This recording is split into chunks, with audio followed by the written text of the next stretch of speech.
So, hello from my side. Can I have the slides, please, Chris? Thank you. So, as I understood in the other sessions, then the guests will come up on the left side, or are currently added, right? So you are live. It's all you. All right. Okay. All right. Just I was wondering whether there's still something going on. Okay. So hello everybody from my side to my presentation on modeling intelligence and the information domain in Wargames.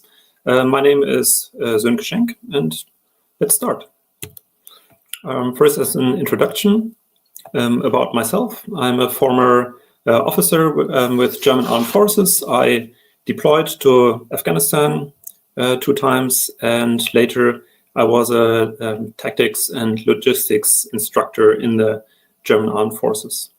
I have some publication work, or had some publications in the past on war and on features of war. Amongst them was something on philosophy of war, philosophy on why wars are fought and what they are good for, with the German philosopher Hegel. I did something on peace treaties after the First World War. I published the recent edition of General Guderian's Achtung Panzer, and also I wrote something on conflict in Afghanistan and the conflict parties there. So war as or conflict as a field was studied by me since quite a time. And also I'm a wargamer, both in the professional sense, I said that, tactics instructor, but also I did some Kriegspiel with fellow soldiers when being deployed to Afghanistan, and also I play your basic commercial or recreational war games like those by Rachel Simpson.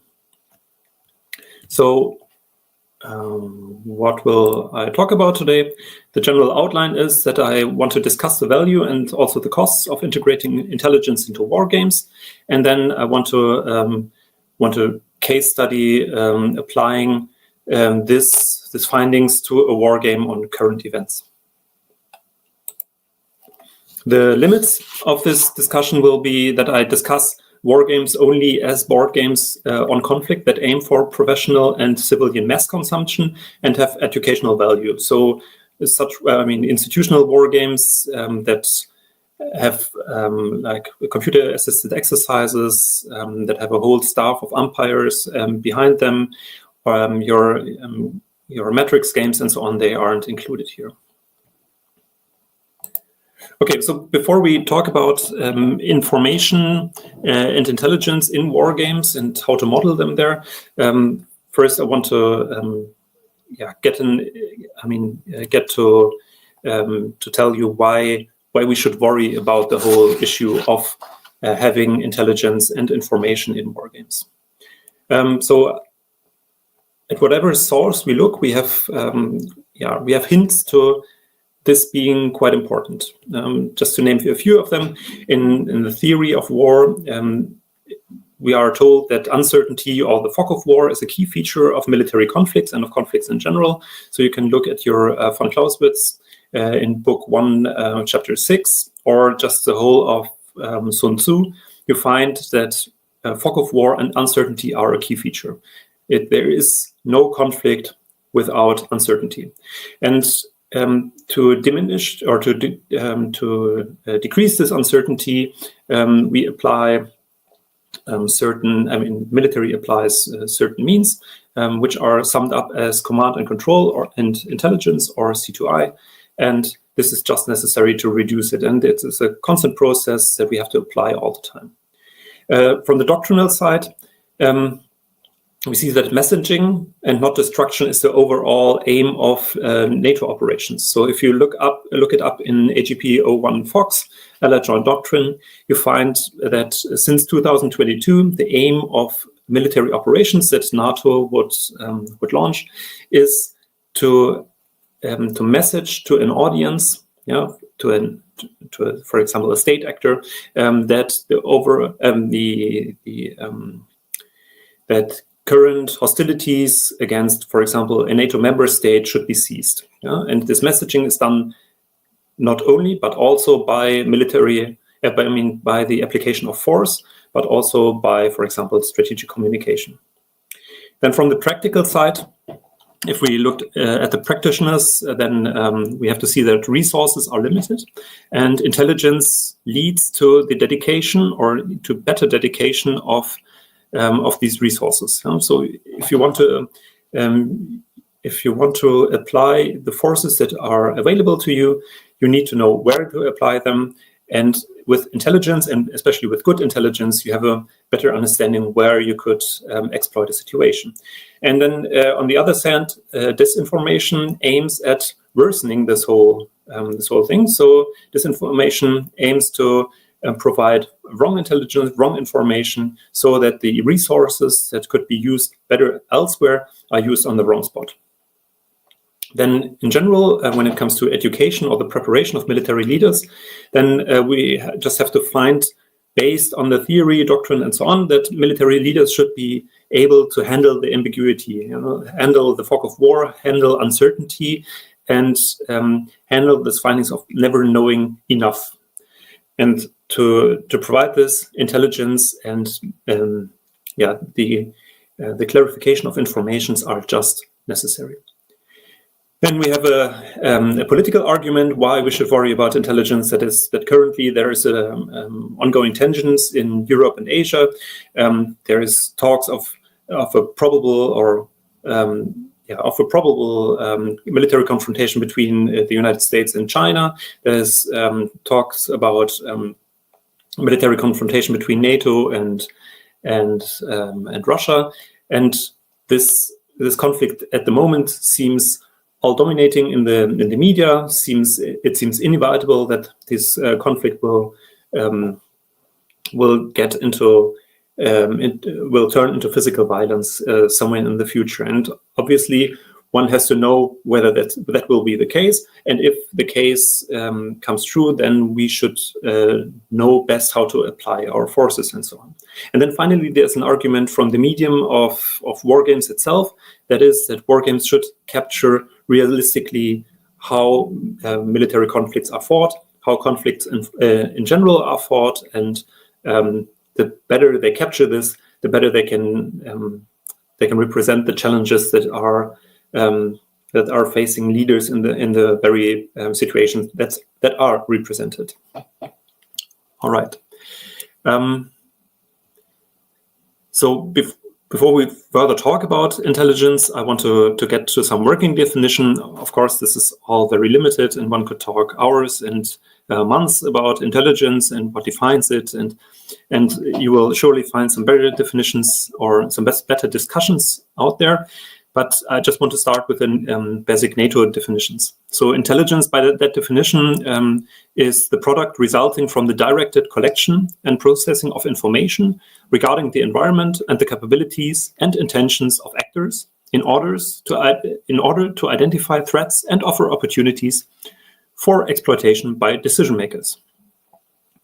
Information, which is mentioned here, is further defined as unprocessed data of every description which may be used in the production of intelligence, and information activities, or which could also be called, for example, or under which psyops, disinformation and so also fall, are named as activities performed by any capability or means focused on creating cognitive effects. So effects in the mind of our adversary or of a third party. Now, my presentation also mentions the information domain, and I was a bit blunt there because the information domain is a wrong translation. And when handing in this presentation, I oversaw this. So information by NATO definition is not a domain. It is, however, information activities, to quote AGP 10 Fox, are operational domain capabilities to specifically affect the cognitive elements of the engagement space. Okay, so information to a NATO understanding is not a domain itself. However, we can achieve military effects here. And that's it, just as a foundation for this model. When we put together all the elements we are provided by NATO, then we get to this model, which has to be read from top to bottom. So we have environment or actors that produce data or information. This data or information on the left side is then collected and processed, which provides us with intelligence. This intelligence is the base to identify threats and opportunities, which are then exploited to achieve effects on the environment and the actors. And information activities are just a certain set of exploitation in which we provide or in which we achieved not physical effects on environment or actors, but rather alter data and information that is available to third parties or to our adversary, and thereby the identified threats and opportunities by our adversaries become worse for the adversary, and therefore he gets to worse exploitations and thereby military setbacks. Okay, so in general, this is the model. And I want to discuss certain features of this model. So the first feature of intelligence are its objects. So what is interesting to us? To show this, I want to show the German decision-making process. I'm sure there are decision-making processes in your, or national or alliance decision-making process that you know or that you were taught. And in Germany, this is thought about as a funnel, and at the top of the funnel, you have a lot of possible decisions, and then you do a mission evaluation, you do your assessment, and then you get to just one or a few possible decisions of which you pick one. And then you have your decisions and you use this funnel, so to say, all the time. And within the step of assessment, we have 4 factors, which is terrain, civilians, the enemy, and the own situation. Now, own situation is obviously object to command and control, so I won't discuss it here, but we can discuss about terrain, civilians, and the enemy. So what is interesting to intelligence in respect to terrain? I have a picture here. Please forgive me the bad quality. So this is a map from a book on the planning of communist Germany or communist German armed forces in Cold War, of how they would do attack operations against the West. I mentioned it also here. I mean the name of the book. And on this very picture here, or on the on this picture, you can see a certain part of the map in which parts of rivers and parts of the coast are highlighted in different colors, and these colors tell the operators which operations are possible at this beaches, for example, or at this river shores.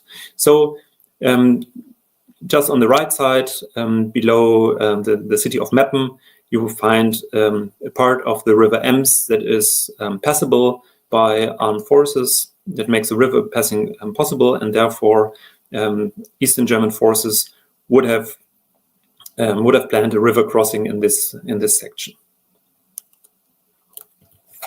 What's interesting in the regards to civilians, when it comes to civilians, just everything can be interesting, be it the humanitarian situation or, as is shown here, the tribal structures, anthropological data that was used, especially, for example, in Afghanistan, or also in the stabilization operations that the West did in, say, Iraq or Mali or other states. So for an outsider, it was interesting to gather information on the tribal structures, on the situation on the ground, to understand that how would an operation in one area, in one tribal area, or touching one tribe, how would this affect the end state in other areas in which other tribes would live or members of the same tribe. So you would want to understand the mechanisms that that work between different areas, so that you can better understand, okay, if, for example, a tribe in southeastern Afghanistan is affected by an operation, this might lead to some unrest in, say, northern Afghanistan. And then you would alter your solution and apply adequate measures. And then for the enemy, the commander would just want to know about everything, be it strength, positions, attack directions. We have here on this picture from, again, from the same book, about Eastern German war planning. We have airborne landings, we have feint attacks, we have follow-on forces, which would be here the Polish army. We have their situational picture of which Western German forces would stand against them, and so on. So if this information would be available to a commander of blue forces, it would just be worth its weight in gold. Okay, so these are the objects of intelligence. Yeah, we just want to know everything that could affect our decision, and want to shape our operational planning around this information or around this intelligence. The second feature is pattern recognition. So when you look at this picture from Brovary, a town east to Kiev in Ukraine in March 2002. I'm sorry that the layout somehow crashed here from the upload, but when you look at this picture, you see, this is just a clip taken by an Ukrainian drone. This column gets under fire, and as an analyst, you would approach this picture and you would start, for example, counting the systems in this picture. So we see about 10 or more T-72 in column, which is equal to a tank battalion on the move, because one tank company is about 10 tanks large. So since it's more than 10, you would assess, okay, this is a column on the move, a battalion on the move. So, and then on the in the red box you see a certain system, which is TOS1 alpha, artillery or flamethrower system, which is only available above the brigade level. So it is not an asset of a battalion, and it's not an asset of a brigade, but it's an asset of likely the combined arms army that this tank column belongs to. And therefore one can then assess that we see here a main effort of the combined arms army of the grouping of forces O, and it's still not unfolded. It's still on the march. And then and you can say this because you recognize some pattern. And to recognize this pattern, you would grab your book, like Russian Way of War, and you would use it to recognize these patterns out in the wild. Then a third feature of intelligence is adequacy.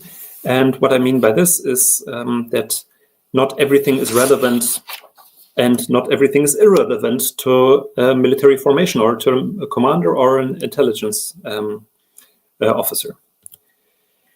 So you surely know these, all right, some layout got crashed again, but you surely know these abbreviations, AOO and AOI, which means area of operation and area of interest. What does it mean? Say a tank battalion has an area of operation of something like 50 square kilometers. Okay, so be it like 5 kilometers broad and 10 kilometers deep or something like this. So 50 square kilometers. But then you have an area of interest, an area the commander of this tank battalion would like to know, which farly exceeds this 50 square kilometers, because the tank commander just wants to know everything that is affecting his decisions. And this means that he also has to know about his neighboring battalions. He has to know about his higher command, which would be here the area of operation of a brigade. And then he would also want to know about the enemy that is on the other side. So typically, it was expected in Cold War that a Western brigade would face an Eastern division, and that an Eastern regiment would face a Western battalion. So on the other hand, on the other side of the FIBA, we have a division and a regiment facing the brigade and the neighboring battalion, and all of this sums up to about 1,200 square kilometers, or even more, depending on the of the density of the terrain. And also, just to stretch this concept of area of operation and area of interest, I want to throw in here two concepts: forces of operation and forces of interest. So the forces of interest of a battalion would obviously be that battalion itself, but the forces of interest which are interesting to that battalion is far bigger. It's an enemy division in this specific case, or even more. And to stretch this concept further, I want to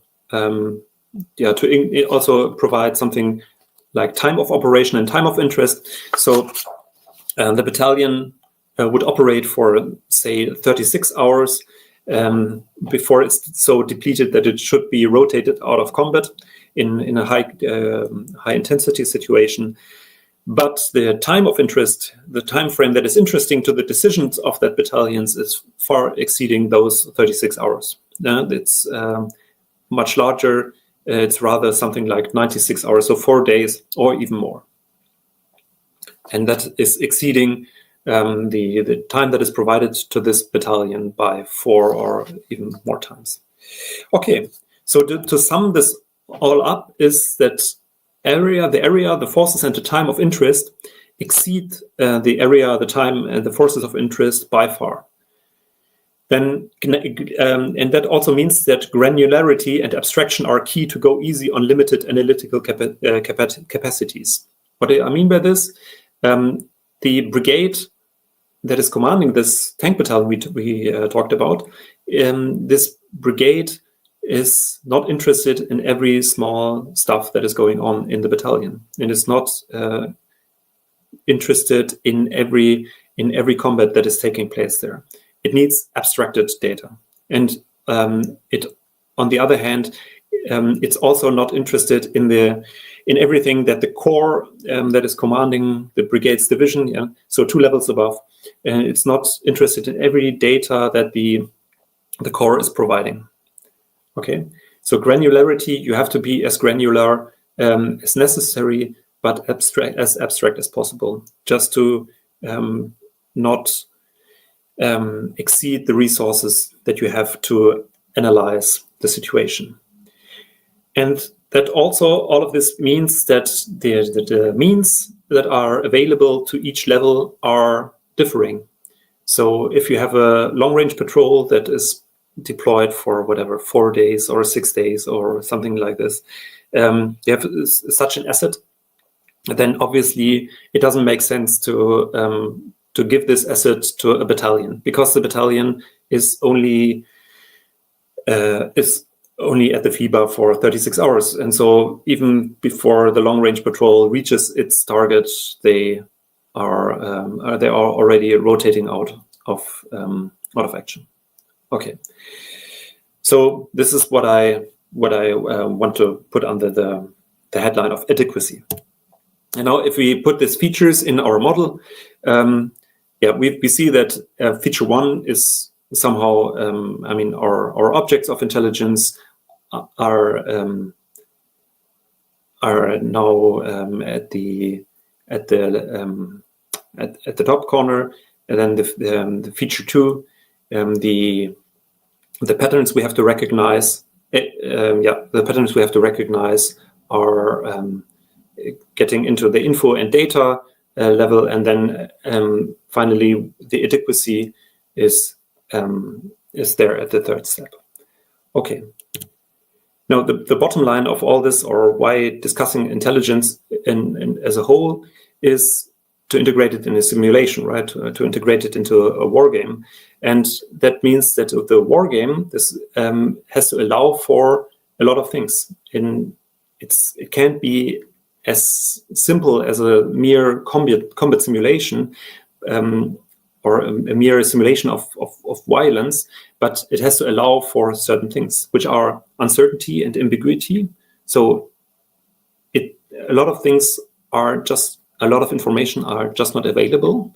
Then we need context and events that exceed the actual operation by far. So the battalion area of operation is 50 square kilometers, but the area of interest exceeds this area of operation by the factor of 24. So you need a much larger space simulated to simulate the actual interest or the actual intelligence problems faced by a battalion. And the same is true for forces, and the same is true for time. Then you need a proper representation of responsibility, which means that you have you need to simulate, how can I say, to simulate that area that is interesting to a battalion, but you also need to simulate what is going on in front of that battalion.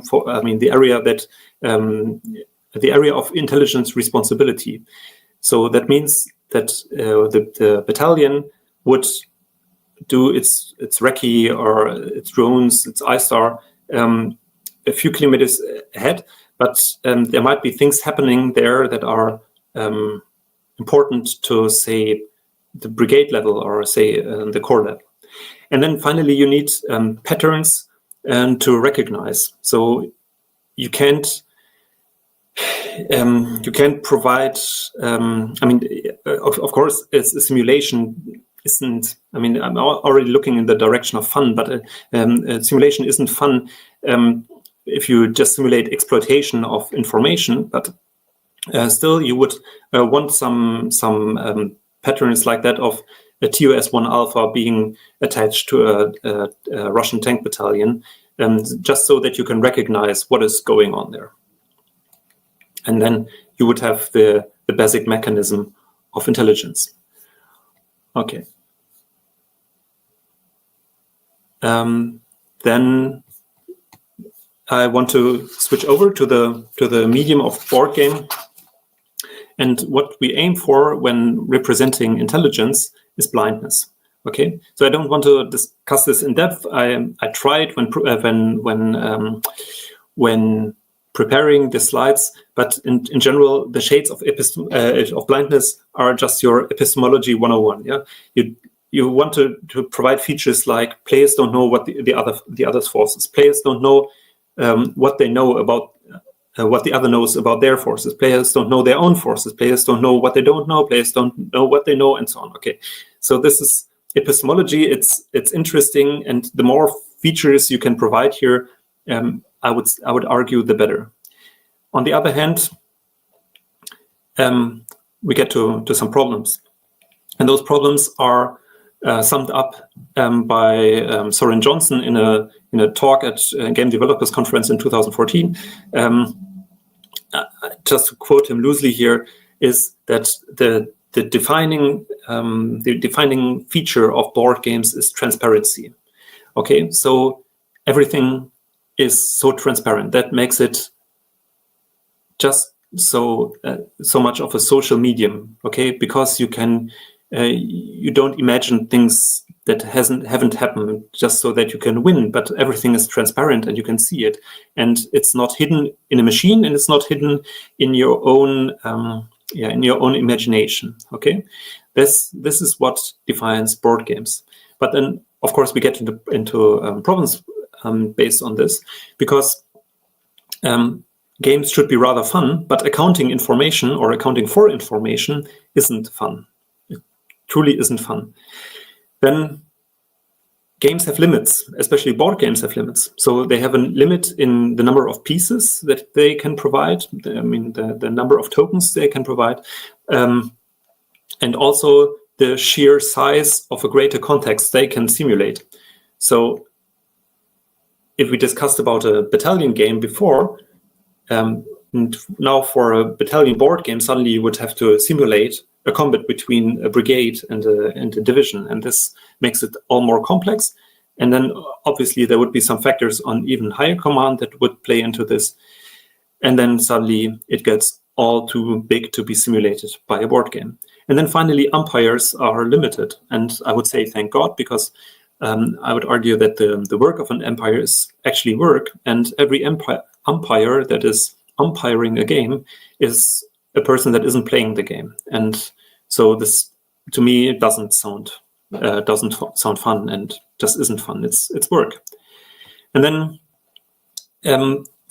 further on, we get into some technical questions like, okay, how do we actually hide values? How do we achieve double blindness? How do we achieve double blindness here? That okay, we found out something about our enemy, but how do we hide the information that we found it out about him? How do we hide it from him? How do we generate surprise within a game's premise? Okay, I will later discuss about or talk about surprise or surprises, surprise attacks. But if your game is called surprise attack, nobody is surprised that an attack is taking place. And what are the relevant resources to trade surprise against? So, you can sneak your tank battalion for days somewhere through the Ardennes, but it has to have some costs, right? And there's obviously you have to make up your mind of what costs are paid there. And a pretty nice discussion is I find in Professor Sabin's book, Simulating War, studying conflict through simulation games, and there in his chapter of how to simulate command problems in the respective pages I mentioned there. So to go on, I find some pieces to be more, for board games more fitting to provide the feeling or the impression of intelligence and blindness. I find them more suitable than others. What are those pieces, or what are the problems that they get into? So if you think about like two chess tokens, a queen and a pawn, and how they can move, those, obviously you could provide one fake token for every position they could move to, and just on the downside of the token it would be marked whether this is the actual token or not. But then you get into a lot of pieces in quite a short time. So just in this short or a small 4x4 chessboard, you suddenly find that you would need 12 pieces to show every possible situation or every possible position that the queen and the pawn move to. Okay, so you get into some limits, and if you if I would have used other tokens or would have placed the pawn just below the queen, then suddenly you would also get into the problem of stacking these possible positions. Now, some game pieces are more suitable than others. Here, as it's shown by the commercial board game Fog of War, cards are a quite nice way to show the dedication and to provide double blindness. So in this game, the players provide resources as cards to certain theaters, and then launch operations. And this provides some way to track the dedication of forces to areas, and also gives opportunities of feints. And it also provides the possibility to shuffle card stacks, so that you don't know at which card you have already looked beforehand and at which card your opponent has looked. in the commercial wargame Atlantic Chase, you have the representation of ambiguous positions by Catan streets. So you're a settler of Catan Street on the upper picture is just marked by a small slash that gives it some link to units provided on a tableau, but the actual position of that forces is not clear to either players. So this is some nice way to provide the ambiguity that is there around the position of naval forces in the Atlantic in Second World War. And then you have your tableaus. Here show some old prototype I did some time ago. You have your force structures, and you can just turn down whatever information you have on your tableau. A tableau refers to a certain piece on the gaming map itself, and thereby you have certain capacities or just feints on your tableau.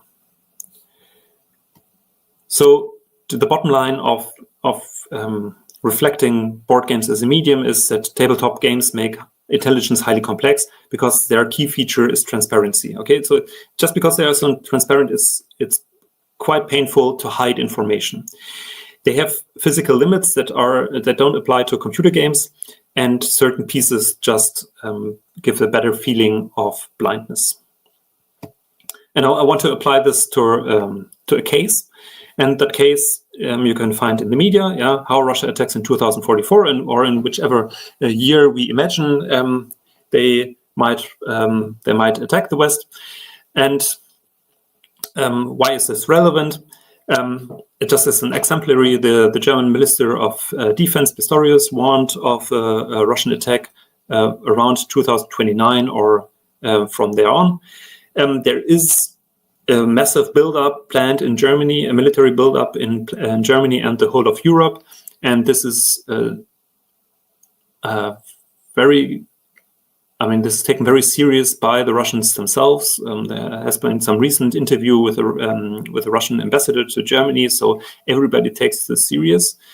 And one possible scenario within this possible conflict is that there could be an attack and a fait accompli against Baltic states in order to break NATO's premise. So that would be an attack on the Baltic states so fast that the operation is over before the Western audiences can, or with Western parliaments, Western MODs and so on can answer on this, and then they would find it more feasible to not go into a counterattack and free the Baltic states.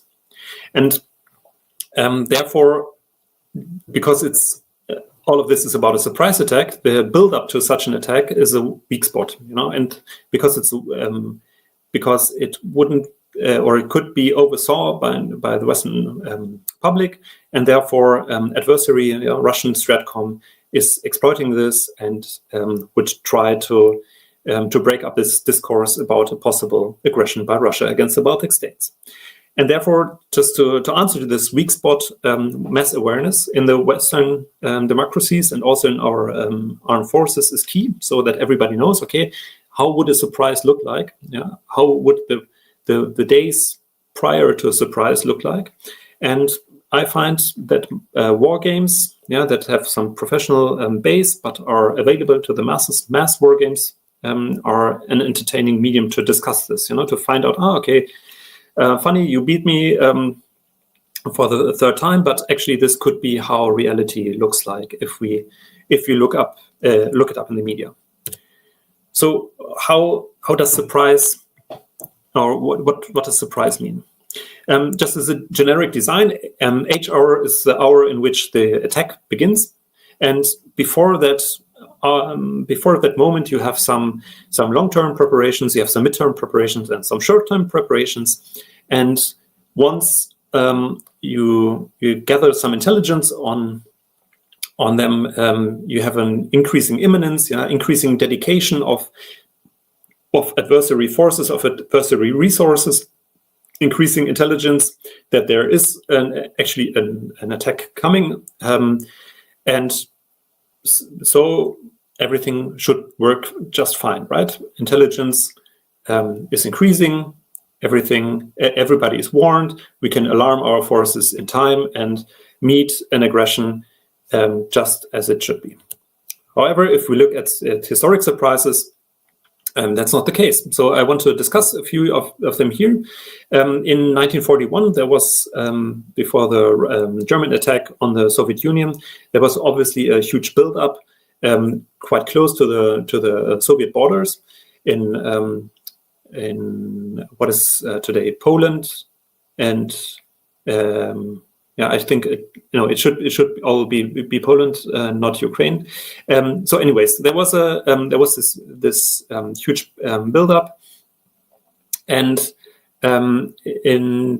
this buildup was seen by Russian intelligence, by military intelligence, the GRU, and one story goes that they were actually seeing, okay, there are forces that could attack the Soviet Union, but a war in the Soviet Union would take place in winter, and so they said, okay, indicators for an imminent attack are that German POL, petrol oil liquids, are ready for a winter fight, and that the Germans have actually the winter clothing for their forces. And so they set these indicators, and they sent out their spies in occupied Europe, and those spies didn't find any change in the POL, and they didn't find any change in the clothing and in the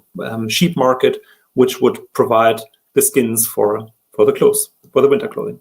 So they said, okay, no attack is imminent, but then again, obviously the attack happened. Two other surprises in 1943 and 1944. In Operation Husky, the Allies provided wrong information to German intelligence to quite some nice operation, and therefore German intelligence thought that the Allied landing would take place in southern Greece and not in Italy. The Germans pulled out their forces out of Italy, made them ready to defend Greece, and then the Allied landing in Sicily took place. And when 1 year later, Operation Overlord in the D-Day happened in Normandy, there were also some disinformation fed into German intelligence, but also Germans were apparently hesitant to believe the correct information or the correct intelligence they had, and both led to problems that the German forces had in fighting the Allies there. And you would also find some indicators you would also find some indicators leading up to the Russian attack on Ukraine in 2022. So there was some ammunition depot blown up in the Czech Republic in 2014, so 8 years prior to the war, which would have been able to provide ammunition to Ukrainian armed forces. You saw some media campaign and delegitimizing Western efforts in Ukraine, delegitimizing the Ukrainian government in total, but also sending informations about Russia's interest being just peace. And on the tactical level, you see Russian, or according to the Rusi report, you see that Russian divisions faded out their own infantry formations into more Spetsnaz formations, having a better force structure for counter-insurgency, and therefore prepared not the forces for an actual fight against Ukrainian armed forces, but they expected Ukrainian armed forces to break down in no time, and then just being in the middle of a counter-insurgency. And obviously, the forces necessary for that would be counter-insurgency forces, Spetsnaz forces, light forces, and not your armored formations. So if you sum all of this up, you get some I mean, in hindsight, you get some nice picture. Everything is clear. Okay, Russians planned this, and how we were so stupid to oversee it, and everybody could have known it. But in their time, these indicators weren't so clear, and they just the tempo they were known to the West didn't make it so clear. So we get to a picture rather like this. You have some long-term preparations that is suddenly aborted. You have some short-term preparations that is aborted. You have your tensions. You have your ongoing preparations, and so the overall intelligence picture is incoherent. You have incoherent dedication, and then you're surprised that suddenly an attack takes place. Yeah. So some long-term preparations, say in the Wehrmacht case in 1941, where no winter preparation was prepared. Yeah.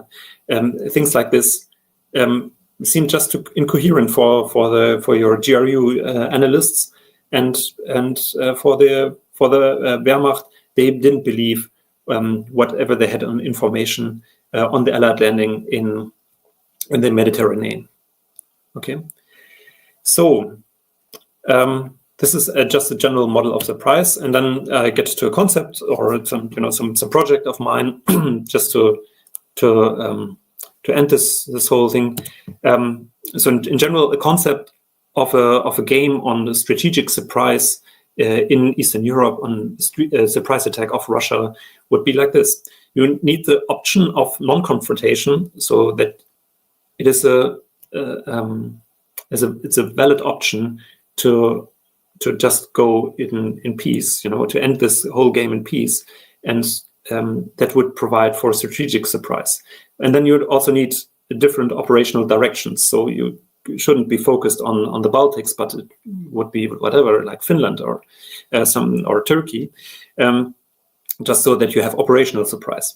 You need at least two levels of meaningful military preparations, so be it long, short, or midterm, and you need indicators to such preparations. So, for example, when it comes to ammunition, you have ammunition production capacities, which are quite a long-term preparation. You have some ammunition production, which would start, which is a midterm indicator, or you have some ammo storage close to the front, which would be a short-term indicator. And all these preparations that are then translated into indicators should be neglectable if they can be outperformed by surprise. So surprise itself needs to have a value to the player that is applying the surprise. And then finally, disinformation and noise that alter intelligence and make it so hard to believe the things that you already know should have the shape of information, and that is the declaration of actions, and thereby enhance possible realities. So this is the overall concept, and I hope to present this at some other conference in this year. So my timer tells me I'm at 50 minutes. Chris, that would be it from my side. I would be happy to answer any questions, and if anybody wants to reach out to me, I'd be happy to stay in contact via LinkedIn. How do you decide the level of abstraction required? Is the needed granularity based mostly on the level of the unit, or are there any other factors involved? Yeah, how do you decide it? So I would say in practice, you would, just the value of certain information should be known to an analyst, so that when you see, okay, the artillery system or flamethrower system I discussed earlier, this is just a very rare target, a very rare system, then this rareness has to alarm the analyst and tell him, all right, this is something you should report up to upper level. And then again, the question is, okay, when you have things like the tank column right next to that artillery or flamethrower system, tanks are not rare. I mean, yes, a lot of them were destroyed, but they're not rare. So not every tank is necessarily reported to all of the upper echelons. So maybe to one level above, but not all the levels. So I wouldn't say it's on the level of the unit, but more of the rareness and the magnitude of change that it could provide. Does it make any sense?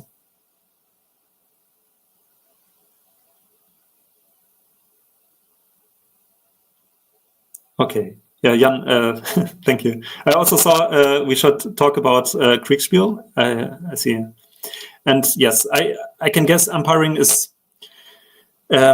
fun too, but just as you know, coming from the military, I just see whatever 10 people being the class, and then 10 other people being umpires. That provides 50% with a lesson, and not 100%, as it might be in a game where every player is actually playing and not umpiring. And in Kriegspiel itself, I dodged that topic. Kriegspiel itself is, or the original is just so incredible in how it can simulate intelligence problems. It's unbelievable. A true love. Thank you too, Christopher. Yeah. Okay. Now I rustled the umpires.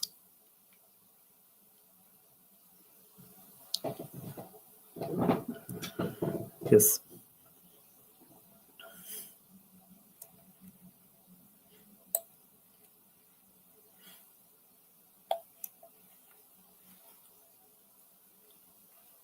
That's a good question. Yeah, whether umpiring has an educational value. I mean, if you know Kriegspiel, you surely know this discussion between free Kriegspiel and strict Kriegspiel. And yeah, I would say free Kriegspiel has a bias, right? It can be highly biased. And so I would say that it's rather, or my personal opinion is that it has some problems in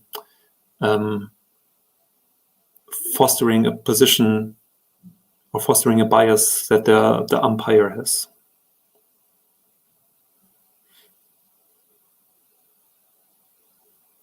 Yeah, okay, Sean, I see that seeing how players pull together info and make decisions, it's, yes.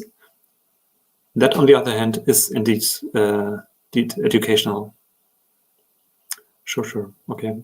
Maybe I have to hold this whole presentation again and row back from my strict opinion on umpires.